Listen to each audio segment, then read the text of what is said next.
There's a pattern that has destroyed every major empire in history. Not conquest, not invasion, not revolution, nor economic collapse, but specifically currency collapse. And it happens the exact same way every single time. Rome, the empire that ruled the known world for 5 centuries, collapsed when its currency became worthless. Spain, which controlled more gold and silver than any nation in history, went bankrupt repeatedly until its empire dissolved. Britain, which dominated global trade for 200 years, lost its empire within a decade after its currency collapsed. 4 times in recorded history, a dominant empire has followed this exact pattern: military overextension, unsustainable spending, currency debasement, or money-printing inflation, loss of confidence, and finally collapse. And every time the people in power believed they were different, that their empire was special, that the old rules didn't apply to them, they were wrong every single time. And right now, in 2025, the United States is following that exact same pattern, step-by-step, warning sign by warning sign. The only question is whether we're near the beginning, the middle, or the end. This is the story of how empires destroy themselves through their own currency, how it happened to Rome, Spain, and Britain, and why every warning sign says it's happening again. Let's start with Rome, the empire that dominated Europe, North Africa, and the Middle East for over 500 years. At its peak, Rome controlled 60 million people across 3 continents. Its military was unmatched. Its infrastructure was the most advanced on Earth. Its currency, the denarius, was trusted everywhere from Britain to Egypt. The denarius was a silver coin introduced in 201 BC. It contained about 4.5 grams of pure silver. For centuries, it held its value because the Roman government maintained its purity. When you received a denarius, you knew exactly what you were getting: pure silver, real value. This created trust, and trust allowed Rome to fund its expansion, pay its soldiers, and build its infrastructure. But empires are expensive. Every generation, Rome's borders expanded. Every expansion required more soldiers, more forts, more roads, more administration, and eventually more money than Rome actually had. So they did what every empire does when it spends more than it earns. They debased the currency. Emperor Nero, ruling from 54 to 68 AD, was the first to significantly reduce the silver content of the denarius. He needed to fund his lavish lifestyle and expensive military campaigns. So he ordered the mints to reduce the silver content from 100% to 90%. That extra 10% was pure profit for the emperor. He could mint 11 coins with the silver that used to make 10 more coins in circulation. Same amount of silver that's inflation. But 90% silver was still substantial. The real destruction came later. By the time Emperor Caracalla ruled in 211 AD, the denarius was down to 50% silver, half real value, half base metal. By 265 AD, under Emperor Gallienus, it had fallen to just 5% silver. A coin that was once pure silver was now 95% worthless metal with a thin silver coating. Think about what that means. If you were a Roman soldier in 265 AD receiving your pay in denarii, you were being paid in coins worth 1/12 of what soldiers earned 2 centuries earlier. The government told you nothing had changed. The coins still said denarius. They still had the emperor's face, but the purchasing power had collapsed. Prices exploded. What cost 1 denarius in 200 AD cost 50 denarii by 300 AD. Farmers stopped selling food for coins and demanded barter instead. Soldiers refused to fight unless paid in gold or goods. Tax collectors couldn't collect taxes because the currency was worthless. The entire economic system seized up. And here's the key. This wasn't caused by foreign invasion. Rome's borders were still defended. This wasn't caused by plague or natural disaster. This was self-inflicted. The Roman government destroyed its own currency to fund spending it couldn't afford. And when the currency died, the empire died with it. By 476 AD, the Western Roman Empire officially collapsed. Not because Germanic tribes were stronger, but because Rome couldn't pay its armies anymore, couldn't fund its administration, and couldn't maintain its infrastructure. The currency had been debased into irrelevance, and everything built on that currency collapsed. The pattern: military expansion, unsustainable spending, currency, debasement, inflation, loss of economic function, collapse. Rome proved the pattern, and every empire since has repeated it. Now let's jump forward 12 centuries. Spain in the 1500s. The Spanish Empire is just beginning its golden age. Christopher Columbus has opened the New World. Hernán Cortés has conquered the Aztecs. Francisco Pizarro has conquered the Incas. And Spain now controls the richest territories on Earth. In 1545, Spanish explorers discovered the Cerro Rico mountain in Potosi, in what is now Bolivia. This isn't just a silver mine. It's the largest silver deposit ever discovered. For the next century, Potosi will produce nearly half of the world's silver, millions of pounds of it. Ships loaded with silver cross the Atlantic, filling Spanish coffers with wealth beyond imagination. Spain mints this silver into coins. The Spanish silver dollar becomes the first true global currency. It's used from Europe to Asia. It's trusted, it's pure, and there's an endless supply of it. Spain becomes the richest, most powerful empire on Earth. At its peak, the Spanish Empire controls territories on every inhabited continent. The sun never sets on Spanish holdings. And then, exactly like Rome, they destroy themselves. Because there's a paradox with money. More money doesn't make you richer if everyone has more money. When Spain floods Europe with silver, prices rise. What cost 1 silver coin in 1500 costs 10 coins by 1600. The silver hasn't become less pure. There's just vastly more of it. That's inflation. Spain is importing so much silver that it's destroying the value of silver itself. And worse, Spain isn't producing anything. They're not building industries. They're not innovating. They're just extracting wealth from the colonies and spending it on wars, palaces, and luxury goods imported from other countries. The silver flows in from the Americas and flows right back out to France, England, and the Netherlands to pay for goods Spain doesn't produce itself. By the late 1500s, Spain's kings are drowning in debt.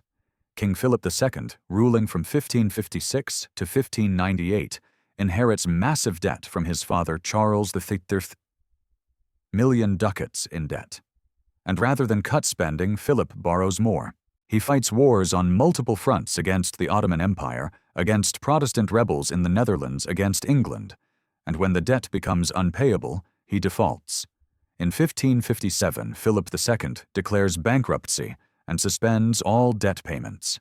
This is the first sovereign default in modern history. But it's not the last. Spain defaults again in 1560, again in 1575, and again in 1596. 4 defaults in 40 years. Despite controlling half the world's silver production, Spain can't pay its debts. Each default destroys trust. Lenders refuse to lend to Spain.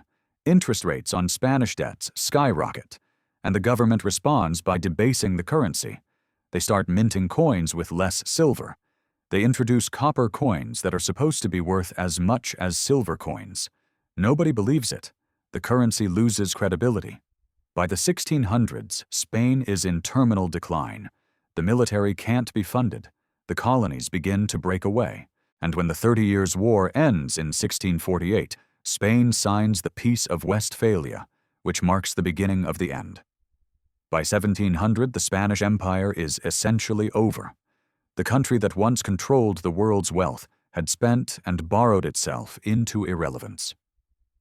The pattern again: massive wealth influx, government overspending, excessive borrowing, currency, inflation, repeated defaults, loss of confidence, collapse. Spain proved that even endless resources can't save an empire from fiscal mismanagement. Now we come to Britain. The empire that lasted longer, stretched further, and controlled more wealth than Rome or Spain combined. At its peak in 1922, the British Empire governed 458 million people, 1/4 of the world's population, 1/4 of the world's land. The sun never set on the British Empire, not because they controlled every time zone, but because they controlled so much territory that it was always daytime somewhere under British rule. And the British pound sterling was the foundation of it all. For over 2 centuries, the pound was the world's reserve currency. Over 60% of global trade was invoiced in pounds. The gold standard anchored everything. 1 pound sterling could be exchanged for a fixed amount of gold. This created trust, stability, and power. But empires are built on credit, and credit has to be repaid. Britain funded its empire through borrowing government bonds, debt to finance wars, colonies, infrastructure, and administration. As long as the pound held its value, this worked. But then came World War I. In 1914, Britain's national debt was $650 million, and by 1919, after 4 years of total war, it had exploded to over $7 billion. That's a tenfold increase in 5 years. To fund the war, Britain had borrowed from everyone, from its own citizens, from the United States, from anyone who would lend. But the war also forced Britain off the gold standard. In 1914, when war broke out, the government suspended gold convertibility. They had to print money to fund the war effort. They couldn't maintain gold backing while doing it. The pound became a fiat currency backed by nothing but the government's promise. After the war, Britain tried to return to gold. In 1925, Winston Churchill, then Chancellor of the Exchequer, put Britain back on the gold standard at the pre-war exchange rate. This was a catastrophic mistake. The pound was overvalued.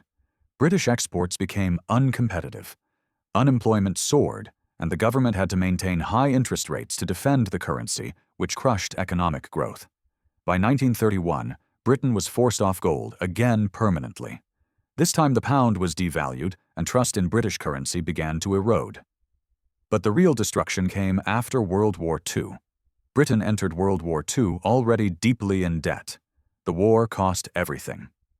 By 1945, Britain's national debt had reached 270% of GDP. The empire had bankrupted itself to win the war. Entire cities were in ruins. The economy was shattered, and Britain owed massive debts to the United States. In 1944, while the war was still raging, the Bretton Woods Conference redesigned the global financial system. The British pound was officially replaced as the world's primary reserve currency. The US dollar took its place.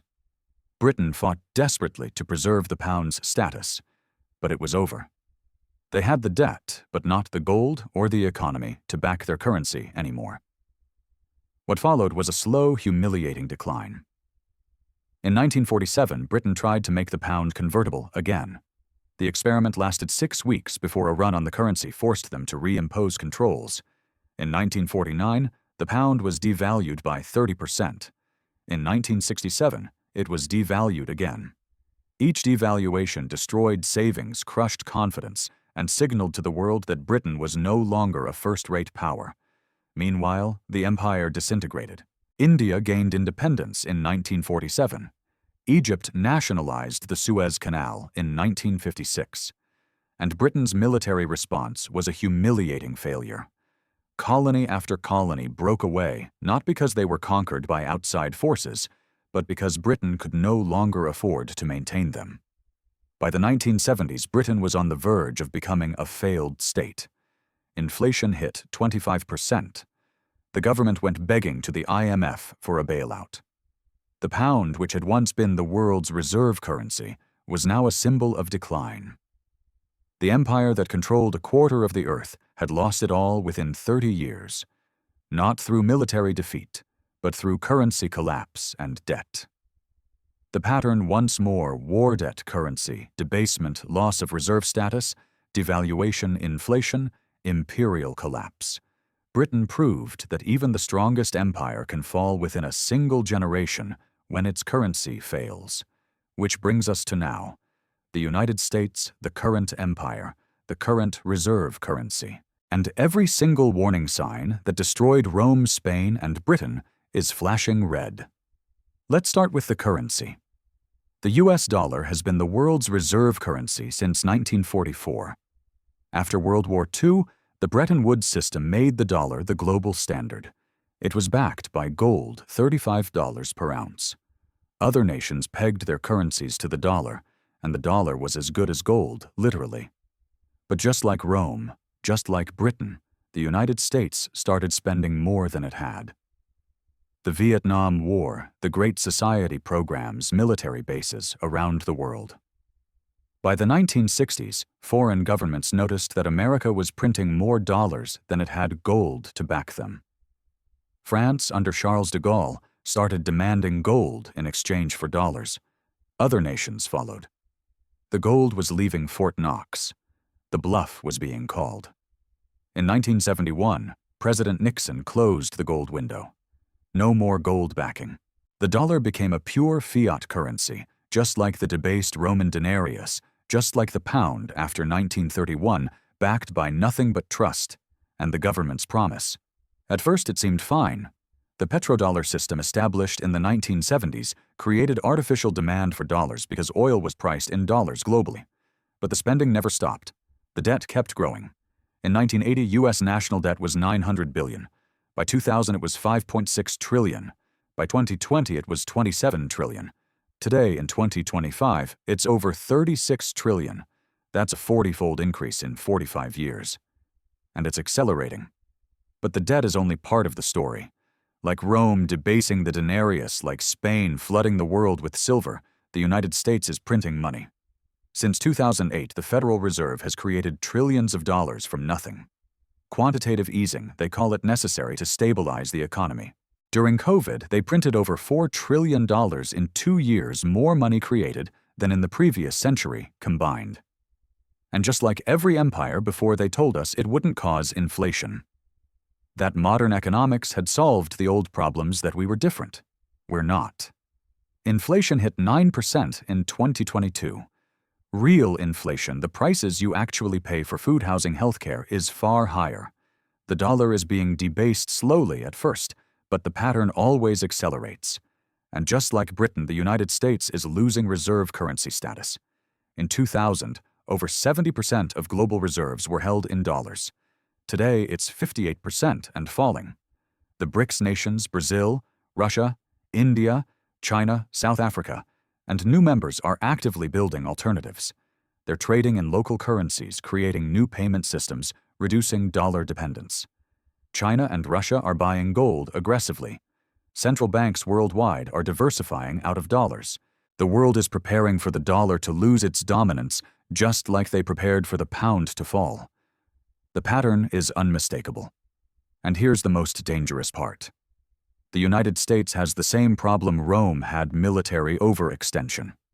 The U.S. maintains nearly 800 military bases in over 70 countries. The defense budget is over $800 billion annually. Wars in Iraq and Afghanistan cost over $8 trillion. The empire is expensive, and it's being funded with debt and printed money. Just like Rome couldn't pay its legions in debased coins, just like Spain couldn't fund its military after repeated defaults, just like Britain couldn't maintain its empire after currency collapse, the United States is running out of time. So let's identify the pattern, because once you see it, you can't unsee it. Every empire that has collapsed economically followed the same sequence. Not similar, but identical. Stage 1, dominance. The empire is at its peak. Military strength, economic power, currency trust. Rome with the denarius, Spain with the silver dollar, Britain with the pound, America with the dollar. At this stage, the currency is backed by something real. Gold, silver trust built over generations. The empire seems invincible. Stage 2, overextension. The empire expands beyond its means, more territory, more military commitments, more promises to citizens. Rome expanded across 3 continents. Spain tried to control every ocean. Britain colonized a quarter of the world. America maintains bases on every continent. The costs become unsustainable. Stage 3, deficit spending. The empire spends more than it earns. At first, this is manageable. They borrow. They issue bonds. They promise to repay. But the deficits become structural, permanent. Rome needed to pay its legions. Spain needed to fund its wars. Britain needed to finance 2 world wars. America runs trillion-dollar deficits annually, even during growth. Stage 4, currency debasement. The empire can't borrow enough, can't tax enough, so they debase the currency. Rome reduced silver in the denarius. Spain flooded the market with silver, causing inflation. Britain abandoned gold and devalued the pound twice. America left gold in 1971 and has been printing ever since. Stage 5. Inflation. More currency with the same amount of real goods means prices rise. Rome saw prices increase 50-fold. Spain experienced price inflation across Europe. Britain saw 25% inflation in the 1970s. America is experiencing inflation now, despite government claims it's transitory. Stage 6. Loss of confidence. The domestic population and foreign nations lose trust in the currency. Roman soldiers demanded payment in gold, not denarii. Spanish creditors refused to lend after multiple defaults. The world shifted from pounds to dollars at Bretton Woods. Today, nations are shifting away from the dollar. Stage 7. Collapse. The economic system fails. The currency becomes worthless or loses its dominance. The empire can't fund its military, can't maintain control. Rome fell to Germanic tribes. It could no longer pay to fight. Spain declined into irrelevance. Britain lost its empire within decades. And the US, that's the question we're living through right now. That's the pattern. 7 stages repeated 4 times across 2,000 years. Different empires, different continents, different currencies, but the exact same sequence. Because the math doesn't change. You cannot spend more than you earn forever. You cannot print prosperity. And you cannot debase your currency without consequences. The pattern is absolute. And we're in stage 5, heading rapidly towards stage 6. So what happens next? History gives us 3 possible outcomes. First, controlled decline. Britain, after 1945, they lost the empire, lost reserve currency status, experienced painful devaluation and inflation, but the country didn't disappear. It adjusted to being a second-tier power, a slow, humiliating decline, but not total collapse. Second, chaotic collapse. Rome, in the 5th century, the currency becomes worthless. The government loses control, the empire. Fragments, dark ages follow. This is the worst-case scenario, complete systemic breakdown, not just economic, but social and political. Third, reset and restructure. A new currency system is established, maybe backed by gold again. Maybe a new reserve currency emerges. China's yuan, a basket of currencies, digital currencies. The old system dies, but something new replaces it relatively quickly. Painful, but survivable. The United States is at the crossroads. The debt cannot be repaid. Not at current levels, not with current spending. The only options are default inflation or restructuring. Default would destroy dollar hegemony instantly. Inflation is already happening and will likely accelerate. Restructuring requires political will that doesn't currently exist. And here's what makes this different from Rome, Spain, or Britain. Those were regional empires. The US dollar is the global reserve currency. When the Roman denarius collapsed, it affected the Roman Empire. When the dollar collapses, it affects the entire world. Every central bank, every trade agreement, every financial market, the interconnected global economy amplifies both the impact and the chaos.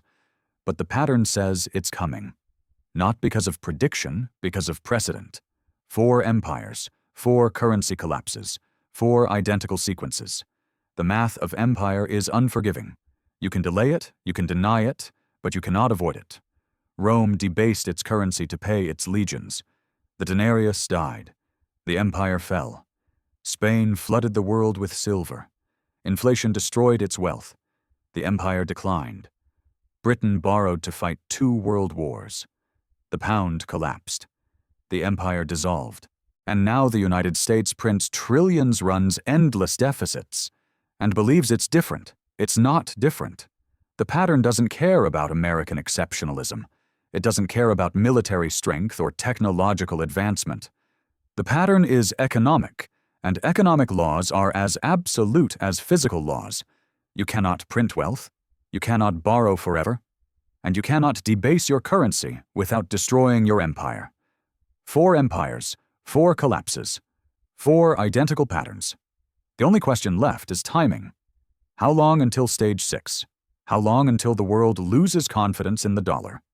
How long until the American empire follows Rome, Spain, and Britain into the history books? The pattern says, we're close. The debt says we're close. The money printing says we're close. And history, which has watched this exact sequence destroy 4 empires before, says the ending is inevitable. The only variable is how fast it happens and how painful it is.